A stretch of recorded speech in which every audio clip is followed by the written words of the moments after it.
Summons के साथ plaint की कॉपी जाएगी, कहाँ लिखा हुआ है? Order 5 rule 2।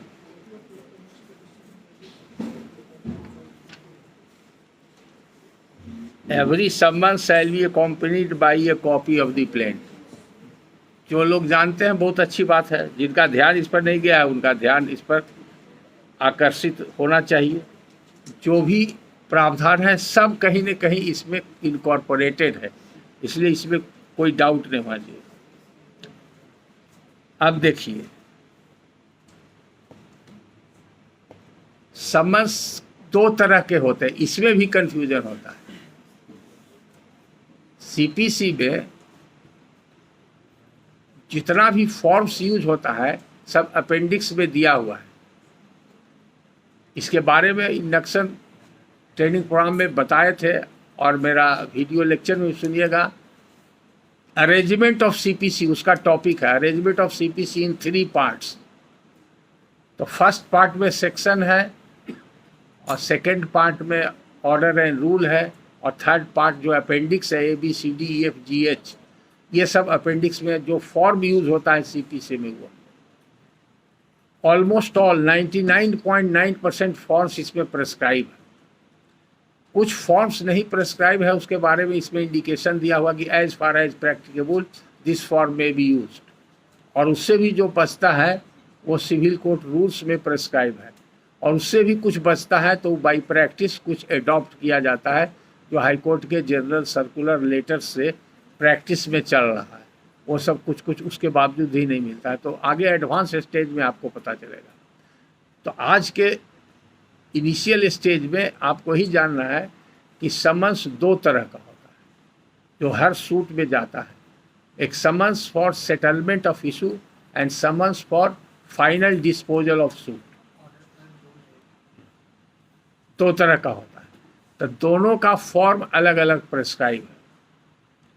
तो नॉमिनक्लेचर से ही आप लोग समझ गए, summons for settlement of issue and summons for final disposal of suit, दोनों में क्या डिफरेंस समझते हैं आप? आप कोई बता सकते हैं कि सेटलमेंट ऑफ इशू का जो समन होगा और फाइनल डिस्पोजल के लिए होगा, दोनों में क्या फर्क है?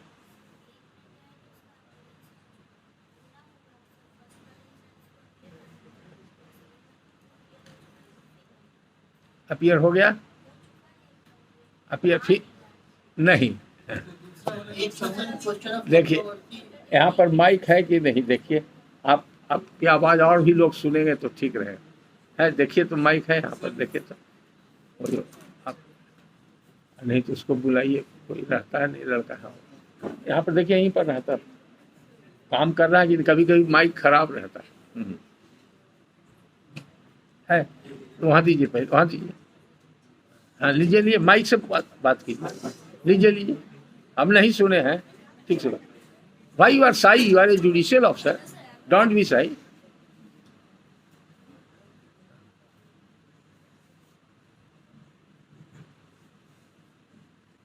मेरा सीधा सवाल है, what is difference between summons for settlement of issue and for final disposal of suit?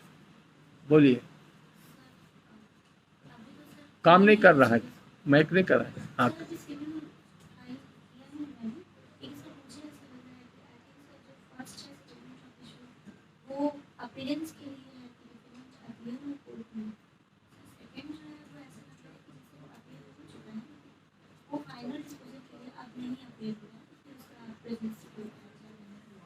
ठीक है, आप इधर पास ऑन कीजिए।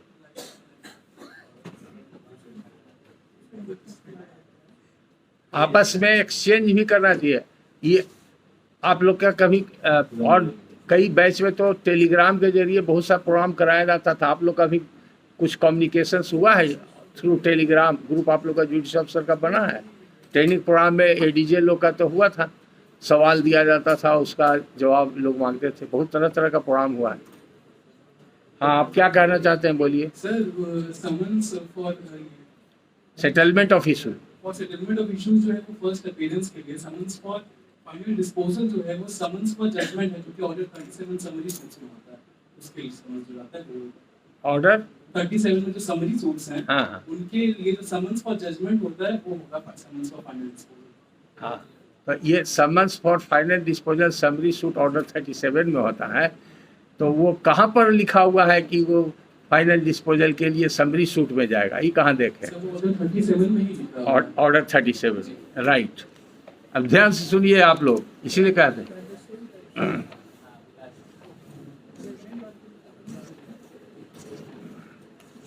आप लोग ऑर्डर 37 निकाल लीजिए।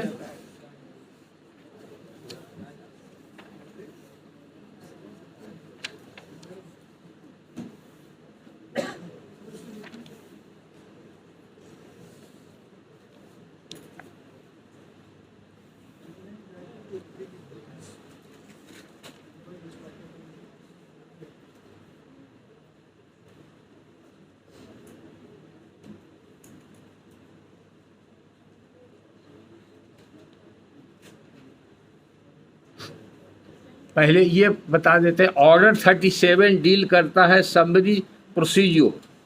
ये समरी प्रोसीजर ये आपको कम प्रैक्टिस में मिलेगा, बहुत कम लोग, ये प्रोविज़न तो पहले से भी है, ओल्ड सीपीसी में भी था अमेंडमेंट के पहले यानी कि, लेकिन प्रैक्टिस में बहुत कम मिलेगा। अभी एक पटना में मैंने फाइल किया था, यहाँ प्लेंट बना के दिया था फाइल करने के लिए, और एक बिहार शरीफ का। बिहार शरीफ में कोई है अभी? बिहार शरीफ से है आप में कोई? नहीं। तो वहाँ पर रसीददार को पता था कि कौन सा सूट है, इसमें कैसे रिपोर्ट करेंगे और कोर्ट फी कैसे चार्ज करेंगे और उसका क्या बेसिस होगा। तो ये सब रेड शैडो में एरिया है। देखिए ऑर्डर 37 में लिखा हुआ है, ऑर्डर 37 का rule 2 institution of summary suit. Order 37 rule 1 में लिखा हुआ है कि किस तरह का सूट समरी सूट होगा। अब डिस्टिंक्शन के लिए यहाँ पर समझा देते हैं, अभी ये टॉपिक नहीं है लेकिन समन से रिलेटेड है इसलिए समझा देते हैं। यहाँ पर स्पेशली लिखा हुआ है रूल 2 का sub clause 2, the summons of the suit shall be, suit means summary suit under this chapter, in form number 4 in appendix B or in such other form as may from time to time be prescribed। इसका form number 4 appendix B में है, form number 4 appendix B.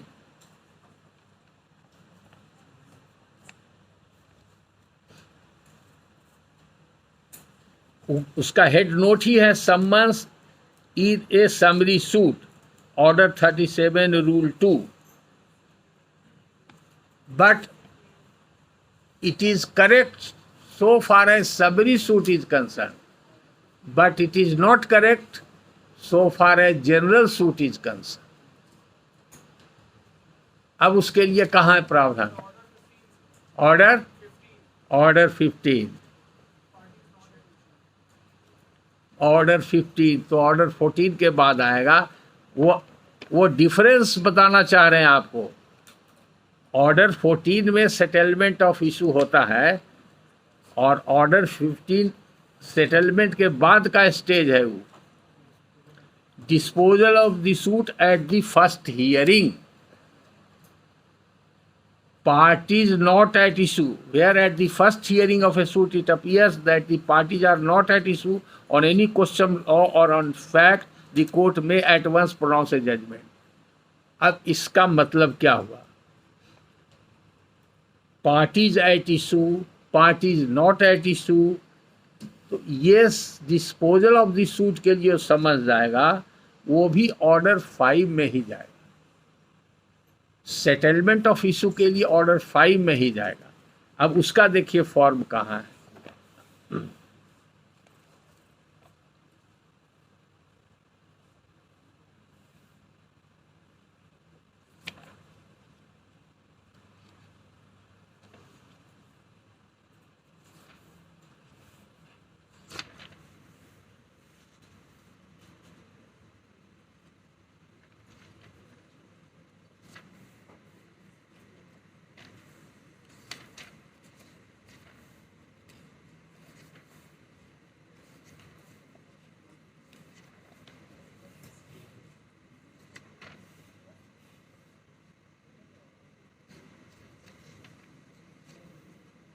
Appendix B जो है वो process है, note कर लीजिए अगर मोबाइल में दिक्कत हो रहा है तो। अपेंडिक्स बी है, अपेंडिक्स बी डील करता है प्रोसेसेस। तो सीपीसी में जितना प्रोसेस है including summon is also a process. तो सबसे पहले मिलेगा form number 1, appendix B process number 1, वो कहता है summons for disposal of suit, और उसमें रेफरेंस है ऑर्डर 5 रूल 1 एंड 5। अब ऑर्डर 5 रूल 1 तो पढ़ चुके हैं, ऑर्डर 5 रूल 5 को पढ़िए एक साथ। तो रूल 5 जहां पर रुके थे हम, summons to be either to settle issue और for final disposal of the suit, दोनों तरह का हो सकता है। The court shall determine, the word है the court shall determine, means court को ये डिटरमिन करना है कि अभी जिस स्टेज में मेरे पास सूट है उसमें हम कौन सा सम्मन यूज करेंगे। At the time of issuing the summon whether it shall be for settlement of issue only और for final disposal of suit, and in the summons shall contain a direction accordingly.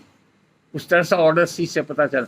ये आपके कहीं नहीं पता चलता। आज के तारीख में लगभग 25-30 वर्षों में वो स्टीरियो टाइप का ऑर्डर सीट पेशकार लिखते लिखते अब ऐसा आ गया कि कुछ पता नहीं चलेगा कि कौन सा सम्मन इशू है। इससे भी ज़्यादा इम्पॉर्टेंट बात जो हम बताने जा रहे हैं, जो समन्स सिविल कोर्ट में यूज होता है वो समन है ही नहीं। समन्स का जो रिक्वायरमेंट है और समन्स का जो कंटेंट्स है उसमें रहता ही नहीं। प्रैक्टिकल अप्रोच बता देते हैं ताकि देखिएगा, मेरा जो भी क्लास हुआ है जूनियर डिवीज़न से लेकर के सीनियर डिवीज़न या हायर जुडिशियल ऑफिसर का जो क्लासेज हुआ है सब में हमने हाईलाइट किया है।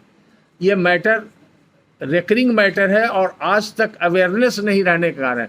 तो फर्स्ट अवेयरनेस तो होना चाहिए मेंबर्स ऑफ द बार को। वहाँ भी बहुत आप लोग को तो अब मेरी लक्की है कि ट्रेनिंग दिया जाता है, बार में तो कोई ट्रेनिंग ही नहीं है। किसी को बस सीधे कहीं से भी डिग्री लिया, लाइसेंस लिया, चले आए। तो वहाँ डिफ़िकल्टी है। अब जुडिशियल ऑफिसर को अगर मालूम नहीं है और बार में भी इसकी जानकारी नहीं है तो वकील जो रिप्रेजेंट करता है वो या तो गलत आपको बोलेगा, अगर जानता है तो आपको मिसगाइड करेगा, नहीं जानता है तो गलत। तो बहुत डिफ़िकल्टी होती है। हमसे बराबर सब लोग सवाल पूछते हैं जब प्रॉब्लम आता है, तो वकील लोग क्या बताते हैं ये भी लोग बताते हैं, और कहीं कहीं वकील लोग मिसगाइड करते हैं ये भी बताते हैं। तो पहला चीज़ आप देखिएगा, जब समन्स आपके सामने कोई आएगा, संजोग से हम लेके आए नहीं तो दूसरा फाइल में मेरा था, हम काम में बिजी थे, नहीं तो हम समन्स का फॉर्म भी एग्जिबिट करके दिखाए हैं। मेरा एक लेक्चर होगा, वीडियो में देखिएगा, उसमें हमने समन्स को भी एग्जिबिट किया है, वो देख के समझ सकते हैं कॉन्टेक्स्ट में। तो इसके लिए आप देखिएगा समन्स का जो इंग्लिश एडिशन है सीपीसी का, तो वो इंग्लिश में सब है, और सिविल कोर्ट में कहीं इंग्लिश समन्स यूज नहीं होता, सब हिंदी का होता। तो हिंदी का डैगलोट एडिशन अगर आपके पास रहेगा ऑथेंटिक गवर्नमेंट पब्लिकेशन का, इंडियन मिनिस्ट्री का है, मिनिस्ट्री ऑफ लॉ का, उसमें गवर्नमेंट पब्लिकेशन में ऑथेंटिक बुक है, लाइब्रेरी में मिलेगा। उसमें अगर वेरीफाई करना होगा तो उससे वेरीफाई कीजिएगा, या इंटरनेट पर अवेलेबल है उससे वेरीफाई कीजिएगा। इंटायरली डिफरेंट कंटेंट्स है। डिफरेंट होने का क्या कारण है ये भी बताते हैं। डिफरेंट होने का कारण क्या है, पहले जो सारा टर्मिनोलॉजी यूज किया गया वो सब अरबी फारसी वर्ड है।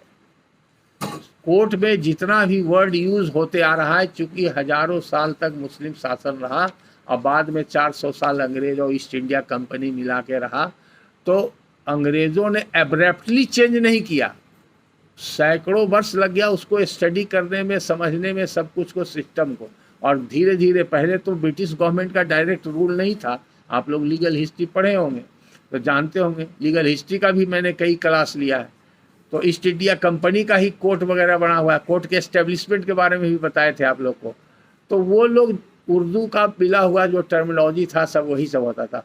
पहले के टाइम में हम लोग के प्रैक्टिस शुरू करने के पहले, यानी कि आज से 60-70 साल पहले, उर्दू में ही सब प्लेंट रिटन स्टेटमेंट फाइल होता था। जब हम लोग प्रैक्टिस शुरू किए तो कैथी में फाइल होता था, 60 के दशक में कैथी में भी प्लेंट और हैंड रिटन। उस समय टाइप राइटर कहाँ था। हम जब प्रैक्टिस शुरू किए तब पूरे सिविल कोर्ट में 2 टाइपिस्ट था, वो दोनों कॉपिंग डिपार्टमेंट का ही टाइपिस्ट था जो प्राइवेटली काम करता था।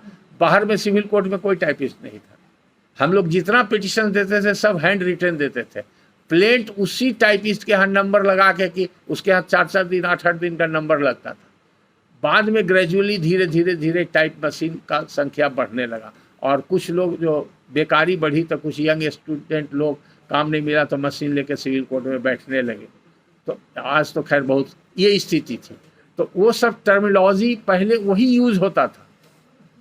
तो वो लोग छपवाता था कौन? तो ये सब जितना भी फॉर्म्स है गवर्नमेंट ऑफ बिहार छपवाता था। अब गवर्नमेंट ऑफ बिहार का गुलजारबाग में प्रिंटिंग प्रेस था। बाद में सरकार के तरफ से छपाई बंद हो गया। जितना भी लोकल एक्ट था सब बिहार गवर्नमेंट का पब्लिकेशन होता। बिहार गवर्नमेंट का सचिवालय में अभी देखिएगा एक पब्लिकेशन डिपार्टमेंट है, तो वहाँ पर 25-30 साल पुराना 10-20 किताब रखा हुआ होगा और कुछ नहीं। पब्लिकेशन बंद हो गया, प्रेस बंद हो गया, अभी फिर इसको रिनोवेट करके कुछ चालू किया गया। तो ये सप्लाई बंद हो गया फॉर्म्स का। तो वो फॉर्म्स जो सिविल कोर्ट में स्टैम्प वेंडर होता था, लाइसेंस स्टैम्प वेंडर जो कोर्ट फीस स्टैम्प बेचता था, वही फॉर्म बेचता था। अब सप्लाई जब बंद हो गया तो उन लोग कहाँ से लाता? रिक्वायरमेंट तो पूरा कर रहा है, तो उन लोग खुद छपवाने लगा। तो छपवाने में लोकल प्रेस में दे दिया, पुराना कॉपी रहा उसको दे दिया। अब जो कंपोजिटर होता था, आजकल तो डिजिटल सिस्टम था नहीं, मैनुअल सिस्टम था, तो सब अल्फ़ाबेट्स जो था वो मेटल का रहता था और उसको जो अरेंज करने वाला उसको बोलते थे कंपोजिटर। वो पहले लिख करके सामने रखता था और एक एक अल्फ़ाबेट निकाल करके उसको कंपोज करके एक पेज बनाता था और उसको फिर एक शेप में ला करके तब प्रिंट करता था। तो ये प्रोसेस था। तो उसमें कंपोजिटर को मालूम नहीं है कि किस वर्ड का क्या माने हैं, तो वर्ड कुछ लिखा हुआ है और कंपोज कुछ हो रहा है।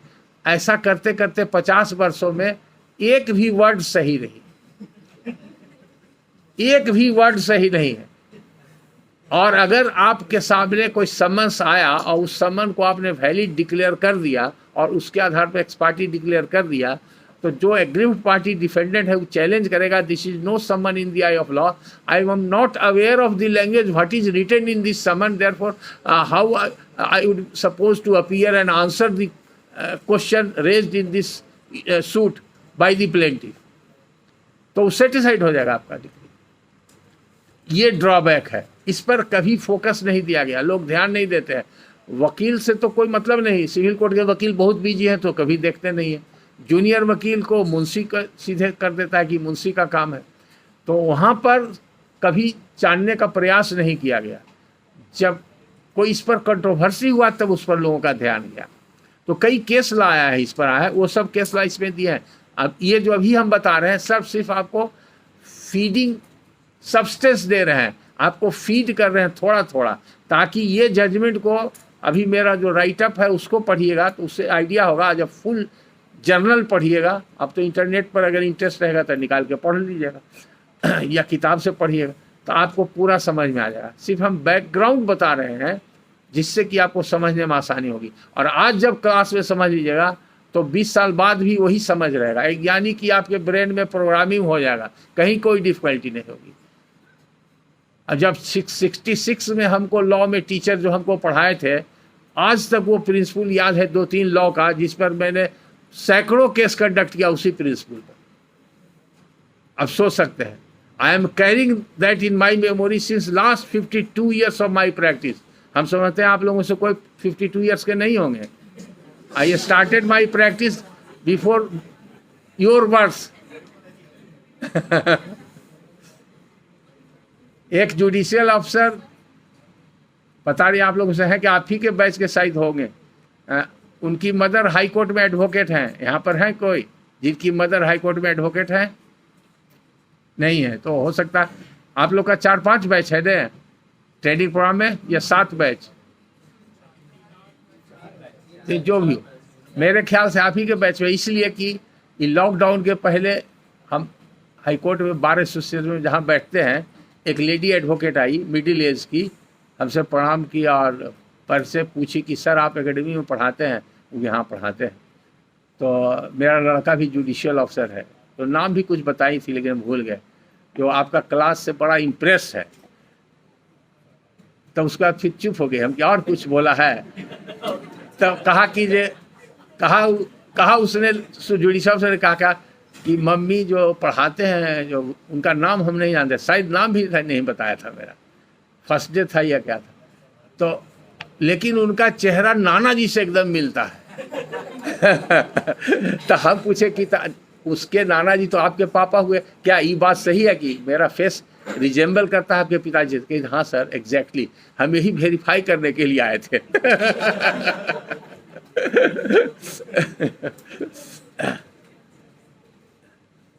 अब देखिए फॉर्म हम निकाले हुए हैं और फॉर्म के बारे में डिस्कस कर रहे थे। तो वो फॉर्म को आज के तारीख में एक्सेप्टेबल नहीं है और नहीं करना चाहिए। आप लोग इस अभी से सावधान रहिए। हम छपरा का एक ऐसा केस था, एडीजे के क्लास में बताए थे, हमने कहा तुरंत उसको सेट असाइड कीजिए एक्सपर्टी डिग्री को, और वहाँ पर ऑर्डर पास कर दिए जनरल डायरेक्शन कि ये समन्स नहीं चलेगा, वो लोकल छपाई वाला और स्टैम्प वेंडर वाला नहीं चलेगा। आप वकील साहब को कहिए या बार एसोसिएशन के प्रेसिडेंट सेक्रेटरी को कहिए कि आप, बार एसोसिएशन आजकल सब जगह फॉर्म छपवाता है, वकालतनामा वगैरह हाजिरी ये सब जो होता है कोर्ट में, आप लोग देखे भी होंगे, तो वो वकालत खाना से छप जाएगा, बार एसोसिएशन छपा लेगा, वो करेक्ट छपाएगा, वकील लोग उसको चेक करेंगे देखेंगे। तो कुछ जगह तो सुनते हैं कि अडॉप्ट हुआ है, लेकिन फाइनली सब जगह का हमको मालूम नहीं। तो आप लोग अभी इनिशियल स्टेज में जान जाएंगे तो उस पर ध्यान रखेंगे। अब देखिए ऑर्डर 5 रूल 1 और 5 दोनों लिखा हुआ है समन फॉर सेटलमेंट ऑफ इशू में, और फिर फॉर्म नंबर 1 में भी लिखा हुआ है ऑर्डर 5 रूल 5, यानी कि प्रोसेस नंबर 1 और प्रोसेस नंबर 2।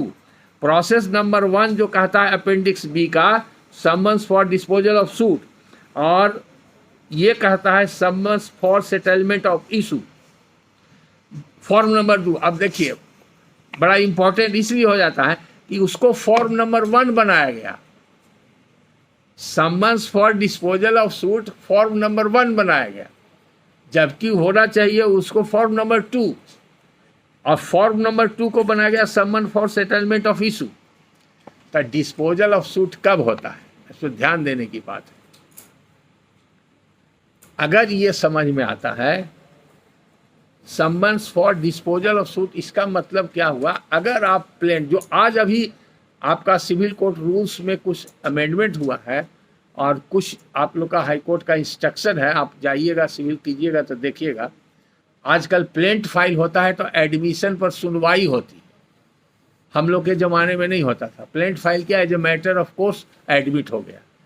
हाँ ऑफ कोर्स कोर्ट फीस वगैरह का स्टैम्प रिपोर्ट हुआ, स्टैम्प रिपोर्ट के बाद कोर्ट फीस पेमेंट दिया गया। कोर्ट के सामने, बेंच के सामने कभी नहीं जाता था record for purpose of admission. एक चेंज ये आया है अभी प्रोसीजर में, जो प्रैक्टिस एंड प्रोसीजर में, और दूसरा आया है अभी कि जो बेसिस ऑफ द सूट है, यानी कि प्लेंटिफ अपने प्लेंट में जिस फैक्ट्स पर रिलाई करता है और वो फैक्ट्स जिस डॉक्यूमेंट से वो डिड्यूस करता है, यानी कि relevant documentary evidence on the basis of which the plaint has been drafted supposed to be the basis of the suit, जो उसको कॉज ऑफ एक्शन देता है उसको कोर्ट में प्लेंट के साथ दाखिल करना है। तो जब प्लेंट के साथ बेसिस ऑफ सूट दाखिल रहेगा तो प्लेंट को देखा जाएगा, उस डॉक्यूमेंट को देखा जाएगा, देखने के बाद कोर्ट डिटरमिन करेगा कि प्लेंट एडमिट होने के लायक है कि नहीं, तब ने समन्स का स्टेज आएगा। अगर उसी समय कोई डाउट क्रिएट हो जाता है तो प्लेंट या तो रिटर्न हो सकता है, प्लेंट रिजेक्ट हो सकता है। इनिशियल स्टेज में ही प्लेंट रिजेक्ट हो सकता है, तो जानते हैं ना ऑर्डर 7 रूल 11 में एट एनी स्टेज। तो रिजेक्शन में क्या डिफरेंस है और डिसमिसल में क्या डिफरेंस है, ये समझते हैं। रिजेक्शन तभी होगा जब ऑर्डर 7 में ABCDEF में जो ग्राउंड्स दिया हुआ है उसमें से कोई एक ग्राउंड अवेलेबल है तो वो रिजेक्ट होगा। और रिजेक्शन का कंसिक्वेंसेस जानते हैं, उसी में ऑर्डर 7 रूल 13 में ही लिखा हुआ है कि बाद में वो दूसरा सूट भी फाइल कर सकता है। लेकिन डिसमिसल होगा उस स्टेज में डिसमिसल, तो वो डिसमिसल ऑर्डर 9 में नहीं होगा, चूँकि डिसमिसल का प्रावधान ऑर्डर 9 में है। ऑर्डर 9 के रूल 2 और 3 में डिसमिसल का प्रोविज़न है, फिर ऑर्डर 9 के रूल 8 में डिसमिसल का प्रोविज़न है। तो ऑर्डर 9 के स्टेज में तो अभी पहुँचे नहीं हैं, तो इनिशियल स्टेज में और जहाँ पर ऑर्डर 9 नहीं काम करेगा और कोई दूसरा प्रोविजन नहीं है, तो वहाँ पर सेक्शन 151 में होगा मेंटेनेबिलिटी ऑफ द सूट। तो इनिशियल स्टेज में एडमिशन के टाइम पर सूट डिसमिस होगा एज नॉट मेंटेनेबल। अभी 2 केस कुछ दिन पहले की बात है, 15 दिन पहले की बात है, भभुआ, हाँ भभुआ, कैमूर भभुआ में सीनियर सब जज के कोर्ट में एक केस फाइल हुआ, एडमिशन पर आया। तो जो लेडी ऑफिसर थी उनको कुछ डाउट हुआ कि प्लेंट मेंटेनेबल नहीं है। हम हाई कोर्ट में ही थे, हमको तुरंत फ़ोन किया उन्होंने कि ऐसा ऐसा है सर, इसमें क्या हो सकता है। तो पूरा एक्सप्लेन कर दिया, एक्सपीरियंस्ड ऑफिसर, इंटेलिजेंट ऑफिसर। तो हम उसमें लूप होल समझ गए, हमने कहा कि तो एडमिट होने लायक नहीं, इसको डिसमिस कर दीजिए। वो तुरंत डिसमिस कर दी, प्लेंट इज नॉट मेंटेनेबल। उसके 1-2 दिन के बाद फिर एक केस आया, उसके में दूसरा वो कोई बारिंग क्लाउज था, कोई लॉ से वो बार्ड था। तो पूरा एक्सप्लेन करके हमको फ़ोन पर बताई, हम कहा ये भी डिसमिस होगा। 2 केस एडमिशन में जब डिसमिस हो गया तो पूरे डिस्ट्रिक्ट में हंगामा हो गया कि ये जज साहिबा जो है बहुत इंटेलिजेंट हैं और प्लेंट कोई डिसमिस कर रही है। तो हाई कोर्ट से या सासाराम से सीनियर वकील जा रहे हैं वहाँ पर एडमिशन में बहस करने के लिए, जो थोड़ा सा डाउटफुल केस है उसमें। तो ये भी हो रहा है। आप ये सब बनाया गया क्यों? ऑर्डर 7 का जब क्लास लेंगे बताएंगे। 1977 में ही VR कृष्णा अय्यर साहब ने एक गाइडलाइन इशू किया था अपने जजमेंट में। वो प्लेंट उन्होंने रिजेक्ट किया था सुप्रीम कोर्ट में जाके, जबकि कंटेस्टेड मैटर था, एविक्शन सूट।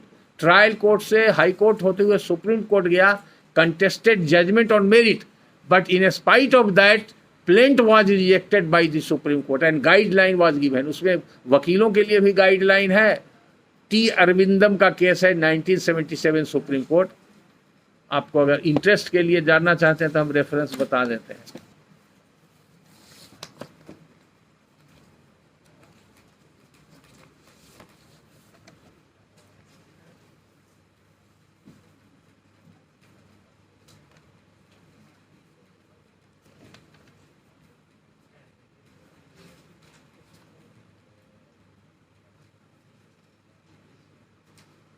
लिखिए, T Arvindam versus TV Satyapal. T Arvindam versus TV Satyapal. हाँ, अरविंदनम है, नाम टेढ़ा है, अरविंदनम केरलियन है। Arvindanam versus TV Satyapal. AIR 1977 supreme court 2421।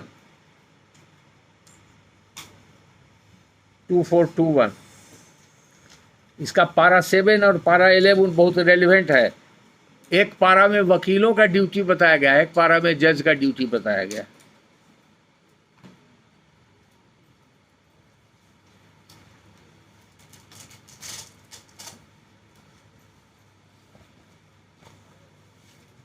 तो ऑर्डर 5 के स्टेज में ये कब जाएगा सम्मन? Order 5 rule 1 and 5।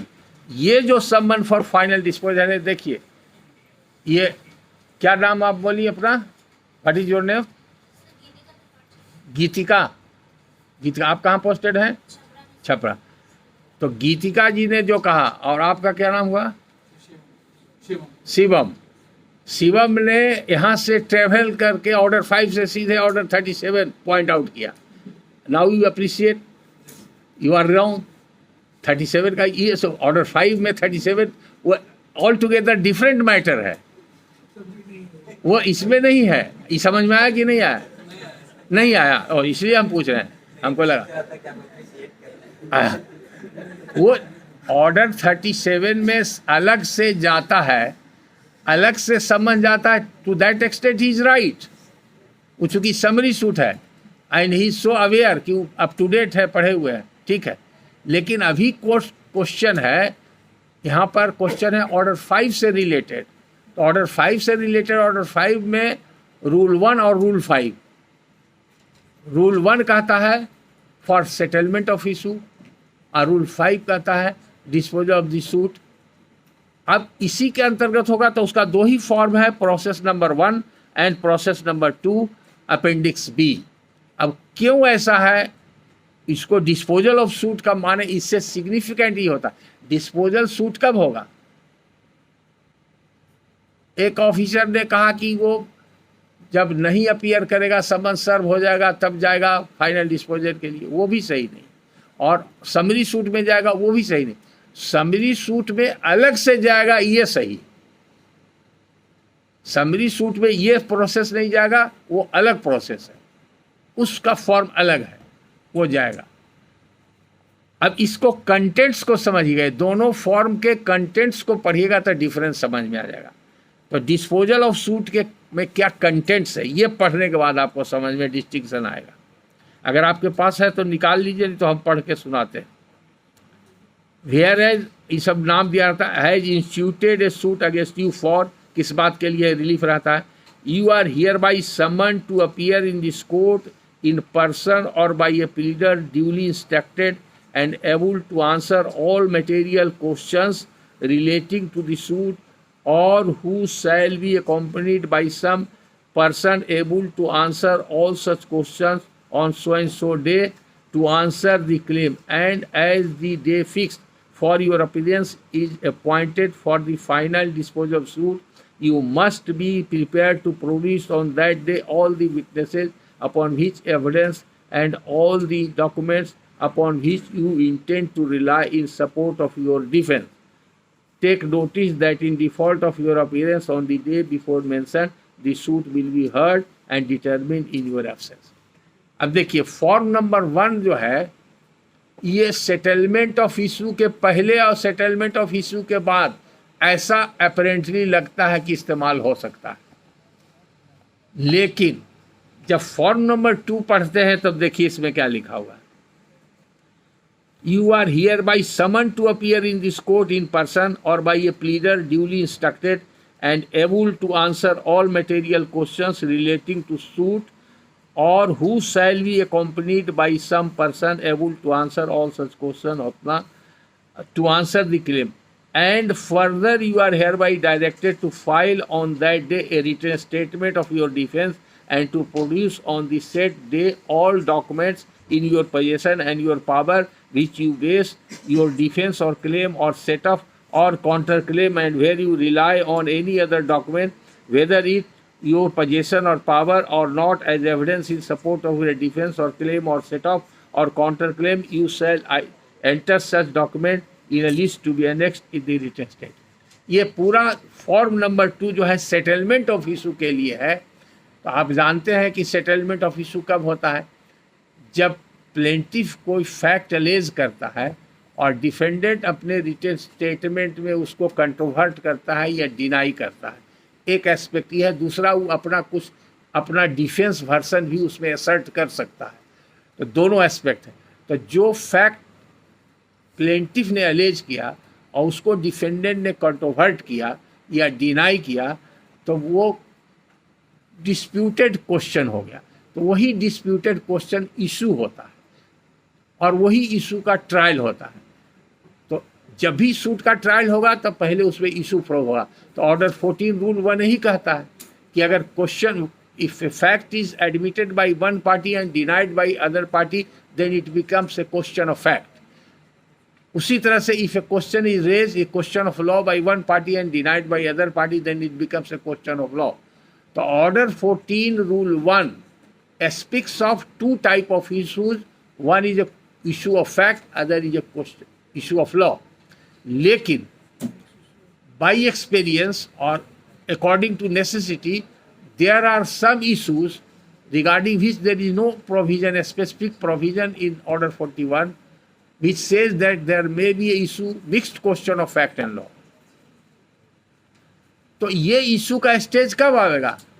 तो इशू का स्टेज आएगा जब रिटेन स्टेटमेंट देगा। तो रिटेन स्टेटमेंट कब देगा? जब उसको समझ जाएगा।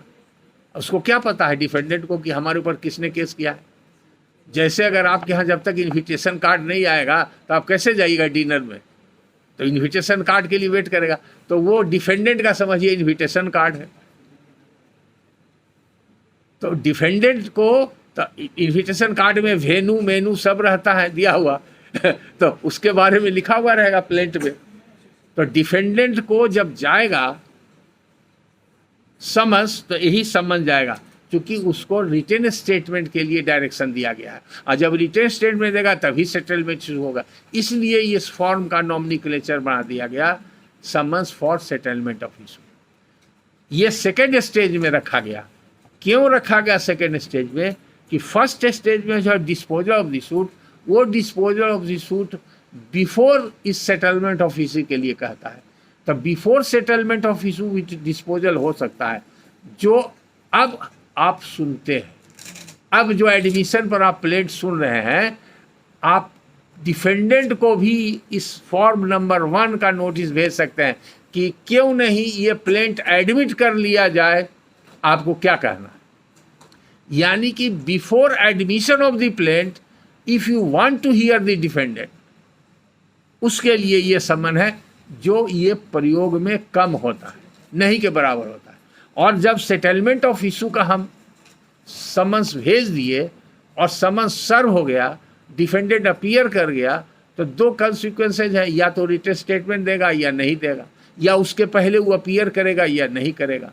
तो अगर अपीयर नहीं करेगा तो एक्स पार्टी हो जाएगा, अगर अपील किया WS नहीं दिया तो भी एक्स पार्टी हो जाएगा, और अगर WS दिया तब सेटलमेंट ऑफ इशू होगा। जब सेटलमेंट ऑफ इशू होगा तब फिर हियरिंग होगा, तब ऑर्डर 18 का स्टेज आ जाएगा।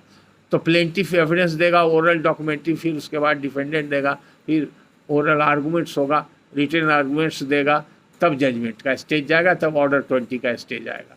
तो स्टेप बाय स्टेप जो स्कीम बना हुआ है CPC का, बड़ा साइंटिफिकली है। तो यहाँ पर समझाने के लिए पॉइंट आउट कर रहे हैं, summons for disposal of suit का मतलब हुआ कि prior to settlement of issue, यानी कि prior to issuance of summons for settlement of issue, it is for the initial hearing at the time of admission. अगर आप प्लेंटिफ को सुन करके एडमिट कर लेते हैं, जो अभी प्रैक्टिस में है, तो देयर इज नथिंग रॉन्ग, क्योंकि prime officer you are satisfied. Defendant को सुनने का तो पूरा मौका मिलेगा, लेकिन कोई ऐसा प्लेंट है जो कोर्ट को ये लगता है कि डिफेंडेंट को सुनना भी आवश्यक है, तो एडमिशन स्टेज में summons for final disposal of suit दिया जा सकता है। यानी कि डिफेंडेंट को सुन करके हम सूट को फाइनली डिस्पोज ऑफ कर सकते हैं, तो उसी स्टेज में कर दिया जाएगा। तो क्यों आगे के स्टेज में बढ़ेंगे? 10 साल केस चलेगा, 20 साल केस चलेगा, फर्स्ट अपील सेकेंड अपील चलेगा, तो इनिशियल स्टेज में क्या आ सकता है? तो in order to cut short the pendency of litigation, और उसके लिए ये सब प्रावधान बनाया गया है। इसीलिए अब ऑर्डर 5 में आइए, ऑर्डर 5 में आइए, देखिए ऑर्डर 5 में कहता है summons to be either to settle issue 5 rule 5 और फॉर फाइनल डिस्पोजल, यहीं पर लिख दिया है, या इसमें दीजिए या उसमें दीजिए, ये डिस्क्रिशन है। The court shall determine, court को डिटरमिन करना eight the time of issuing the summons whether it shall be for the settlement of issue only or for the final disposal of suit, and the summons shall contain a direction accordingly, provided that in every suit heard by a court of small causes the summons shall be for final disposal of the suit। ये क्यों कहा गया है ये मालूम है? ये small cause जानते हैं ना आप लोग, स्मॉल कॉज कोर्ट होता है, प्रोविंशियल और प्रेसिडेंसी स्मॉल कॉज कोर्ट। तो हम लोग के यहाँ प्रोविंशियल स्मॉल कॉज कोर्ट है। स्मॉल कॉज कोर्ट में प्रोसीजर थोड़ा शॉर्ट है, क्योंकि स्मॉल मैटर के स्मॉल कॉज जो टर्म है इसी समय स्मॉल कॉज के लिए वो वहाँ पर मुकदमा होता है, तो उसका शॉर्टकट प्रोसीजर है। तो शॉर्टकट में पहला शॉर्टकट ये है कि वहाँ पर इशू नहीं फ्रेम होता। जैसे आप क्रिमिनल ट्रायल किए हैं तो summons trial, warrant trial, session trial का बेसिक डिफरेंस समझ में आ गया। समन्स ट्रायल है तो चार्ज फ्रेम नहीं होता है, एक्विजिशन एक्सप्लेन कर देते हैं, और समन्स वारंट ट्रायल है तो चार्ज फ्रेम करते हैं। उसमें भी अगर इंस्टीट्यूटेड अपॉन ए पुलिस रिपोर्ट है तो चार्ज फ्रेम होने के बाद एविडेंस होता है। अगर कंप्लेंट पर है तो पहले बिफोर चार्ज होता है, फिर आफ्टर चार्ज होता है। तो ये डिफरेंस है ना प्रोसीजर का। तो उसी तरह से यहाँ पर होगा। यहाँ पर आप देखिएगा कि अगर एडमिशन के स्टेज में एडमिट होकर के और समन्स चला गया तो जनरल सूट में वो आके WS देगा, तो समरी सूट में भी WS देगा, लेकिन WS देने के बाद भी उसमें इशू फ्रेम नहीं होगा। एक स्टेप हेड बढ़ जाएगा एविडेंस के लिए, हियरिंग शुरू हो जाएगा।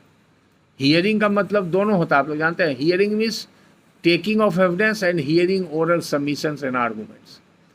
हियरिंग का मतलब ये नहीं सिर्फ बहस सुनना। जब कोई गवाही शुरू होता है किसी भी पार्टी का, तो उसको भी हियरिंग ही कहा जाता है, हिंदी में जिसको सुनवाई कहते हैं। अब क्या क्या रिक्वायरमेंट है, समन्स जाएगा तो उसमें एक डेट रहेगा for appearance of the defendant, वो रूल 6 कहता है।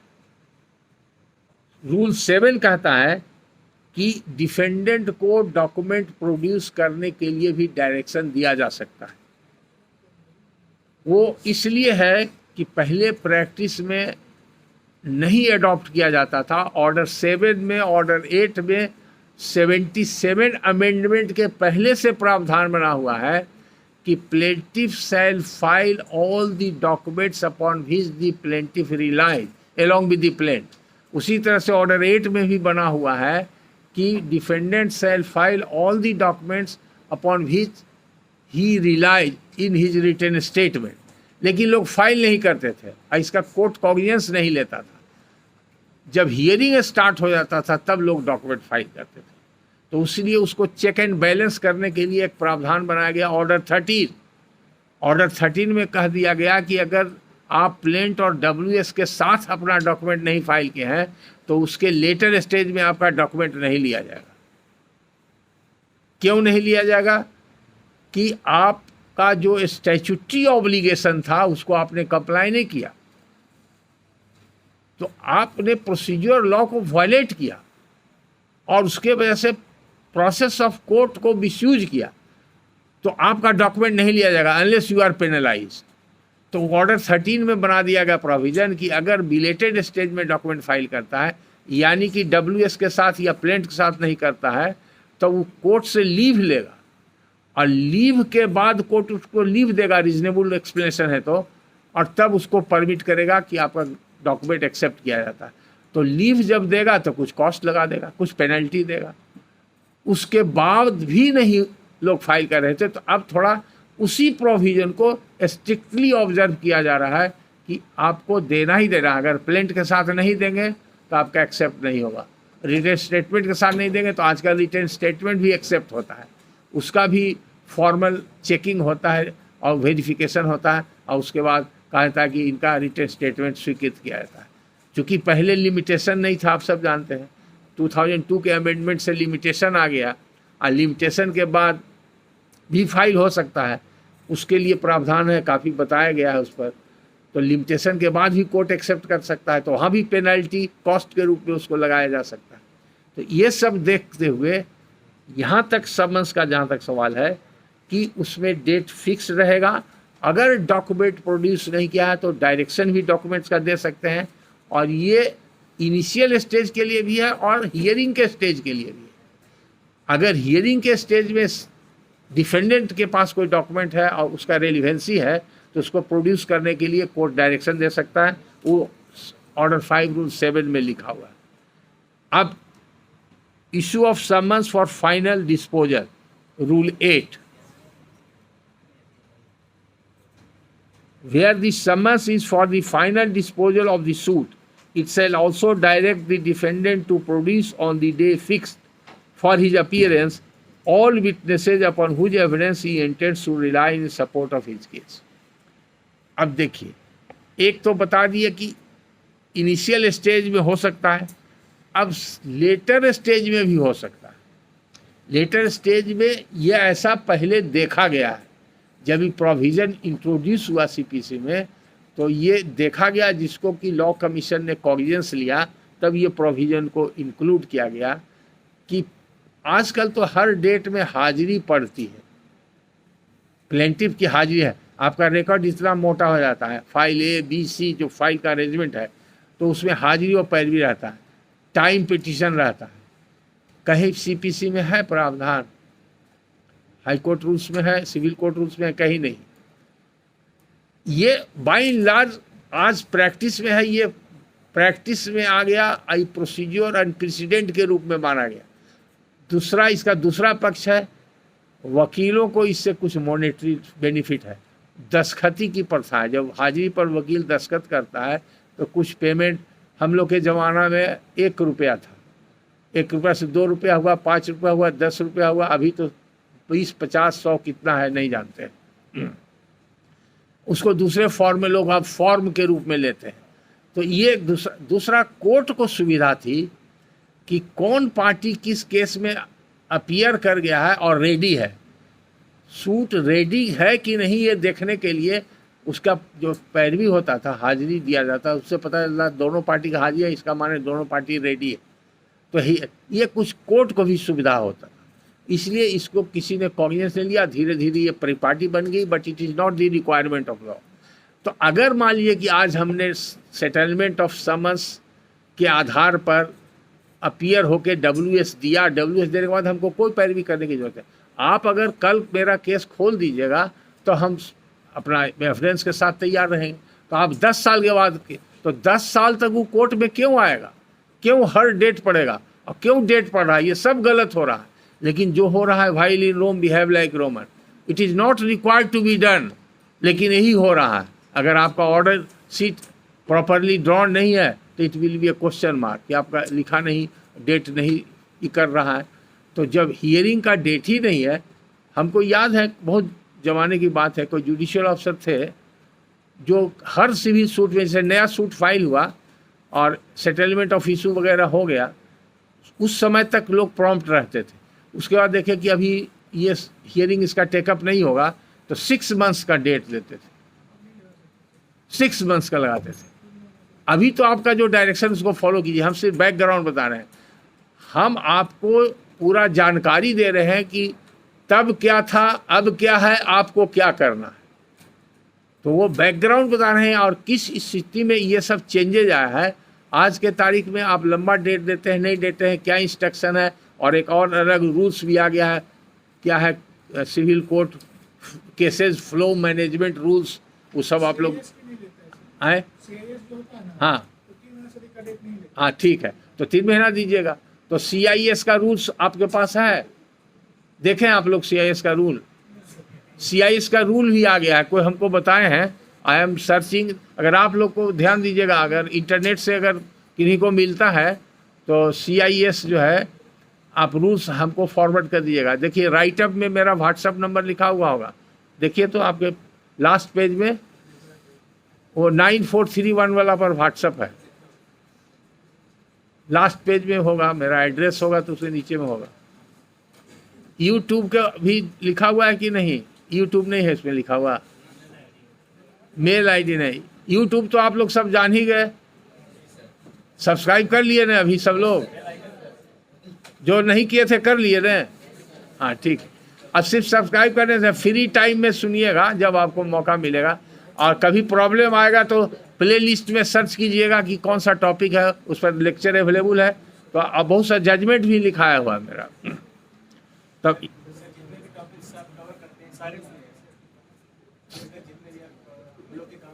आपके काम से बहुत ज़्यादा है, बहुत ज़्यादा। अब जैसे बता देते हैं, उसका समरी बताता है, CPC कंप्लीट है, माने जूनियर डिवीजन के लिए, और सब अपलेट कोर्ट के लिए अलग है। अपलेट कोर्ट के लिए 17 लेक्चर है, पावर ऑफ अपील कहाँ कहाँ है उस पर भी है, लिमिटेशन इन अपील, उसके बाद इंजंक्शन पर 4 लेक्चर है स्पेशल टॉपिक पर, डिक्री के ऊपर 4 टॉपिक। आज भी लोग हमसे पूछते हैं, आपको दिखा देंगे तो ये डॉक्यूमेंट जो है ये फाइनल डिग्री है कि preliminary degree, you can not distinguish, senior लोग चकरा जाते हैं। तो ये सब बहुत टिपिकल एरिया है, जब तक क्लैरिटी नहीं होगी आपको समझ में आएगा, डिफ़िकल्टी होगी। तो उस सब पर ऑन डिमांड वो सब क्लास लिए हैं, टॉपिक भी है और ऑन डिमांड भी है। तो CPC का तो मेरे ख्याल से 28 लेक्चर होगा। उसके बाद BBC एक्ट पर है 9-10 लेक्चर, 2 लेक्चर और बाकी है जो ऑन डिमांड है, 2 हमको याद है, उस पर लेंगे। CPC का एक कैविएट है और एक कैविएट है। सबसे ज़्यादा क्लास अभी हमको लेना पड़ रहा है इंडियन सक्सेशन एक्ट 1925, ADJ और DJ का लगातार ले रहे हैं, और कोई फैकल्टी मिलते नहीं, हम ही को आना पड़ता है, और जो बार बार बताते हैं वहाँ पर गलती लोग कर रहे हैं। तो उस पर मेरा 8-10 लेक्चर होगा मेरे ख्याल से। उसके बाद आप लोग अगर मुंसिफ होइएगा तब पंचायती इलेक्शन का आएगा। पंचायत इलेक्शन का 2 या 3 लेक्चर है मेरा, या 4 लेक्चर है। तो 4 लेक्चर में अभी मोतिहारी में एक ऑफिसर हमको मिले थे, अमरेंद्र, क्या है उससे कहरना में, अमरेंद्र श्रीवास्तव, अमरेंद्र सिकहरना में है। जहाँ तो वो मिले थे हमसे होटल में आके मिले थे। तो उन्होंने कहा कि सर आपका वीडियो सुन के मेरा जितना इलेक्शन का केस था सब हम डिस्पोजल कर दिए। ये लोग आपके भसीन साहब से पूछिएगा, अभी भसीन साहब का क्लास है ना आप लोग का, डिप्टी डायरेक्टर है। He was a criminal practitioner, 17 साल तक दिल्ली में एपीओ थे, डायरेक्ट एडीजे बने। तो इनका जिस बैच में थे एडीजे का कंटिन्यूअस 1 साल हमने क्लास लिया है, 72 लेक्चर सब मेरे पास, उस टोटल क्लास का रिकॉर्डिंग मेरे पास है। लेकिन उस समय वीडियो यहाँ का नहीं है, एक ऑफिसर लेडी ऑफिसर ने ही रिकॉर्ड किया है, ऑडियो हमको गिफ्ट किया है जाने के पहले। वो अभी लेडी ऑफिसर दिल्ली चली गई, वो अपलोड करेंगे उन लोग के। तो भसीन साहब जब सासाराम में थे, यहाँ आने के बाद हमको उन्होंने बताया कि सर आपका वीडियो, हम सिविल कुछ नहीं जानते थे, बिहार का लैंड लॉ नहीं जानते हैं। तो 70 फर्स्ट अपील हमने डिस्पोजल किया आपका वीडियो देख देख करके, और बराबर बताते हैं सब लोगों को। तो इतना फ्रूटफुल हो रहा है। और सीनियर जुडिशियल ऑफिसर के रिक्वेस्ट पर ही ये चैनल हमने स्टार्ट किया है आप लोग के लिए, specially for all judicial officer. और उससे वकील लोग भी लाभान्वित हो रहे हैं। लेकिन वकील लोगों में दिक्कत क्या है, वो लोग लर्निंग पर ध्यान नहीं देते हैं, उससे आगे बढ़ चुके हैं, सिर्फ अर्निंग पर ध्यान देते हैं। तो इसीलिए उन लोग को दिक्कत हो रहा है। तो आप लोग का चूंकि अर्निंग सिक्योर्ड है, उसकी चिंता नहीं, इसलिए आप लर्निंग पर ध्यान दीजिए। और वहाँ अर्निंग अनसिक्योर्ड है, इसलिए हम किन्हीं को कंपेल नहीं कर सकते। हम हमारे पास जो ज्ञान है आपके बीच रख रहे हैं, आप उसको रखिए या न रखिए, आपका मर्जी। समझ गए? तो आपका देखिएगा, आपको क्यूरियोसिटी है तो देखिएगा। और आपको कोई दिक्कत होगा तो उस पर हम कमेंट कीजिएगा, कमेंट भी कर सकते हैं, लाइक भी कर सकते हैं, शेयर भी कर सकते हैं, जो भी चाहिए कर सकते हैं। हमारे पास कुछ आता है कमेंट्स, तो वो आता है रिक्वेस्ट की इस सब्जेक्ट पर दीजिए। अभी एक और टॉपिक सब याद है, एक लेटेस्ट जो अमेंडमेंट हुआ है सक्सेशन एक्ट पर, हिंदू लॉ का, उसके ऊपर एक आया है कि उसको क्लियरिटी कीजिए। तो मेरा बहुत स्पेशल और इम्पोर्टेंट लेक्चर है इंडिया एंड इंडिपेंडेंस डे पर, वो 53 मिनट का लेक्चर है, 1 साल पहले का, लास्ट 15 अगस्त का, लास्ट ईयर 15 अगस्त का, वो जरूर सुनिएगा। उसमें इंडिया का 27 नाम है जो बताए हैं, किसी बुक में नहीं मिलेगा। क्योंकि हम लीगल हिस्ट्री भी 4 बुक भी लिख चुके हैं लॉकडाउन में आप लोग के लिए, लीगल हिस्ट्री ऑफ इंडिया लिखे हैं, और वो अभी थोड़ा उसमें काम बाकी है, बाकी 3 बुक है, कंप्लीट रिवीजन चल रहा है। तो ये सब हम बताएं। एक मेरा वीडियो 8 मिनट का शॉर्ट वीडियो है, उसमें उसके बारे में बताएं। अब आइए अपीयरेंस, मेन टॉपिक। आप लोग का टाइम हो रहा है क्या? तो चाय पीने की इच्छा है, तब तो फिर हमसे मुलाकात नहीं होगी। चाय के बाद तो दूसरा क्लास है शायद, है ना? तो 5 मिनट में और कुछ बता दें, या आप लोग थक गए हैं? क्लास समाप्त किया जाए? ठीक है। Are you sure? Okay, thank you. Now the class is closed, you are free.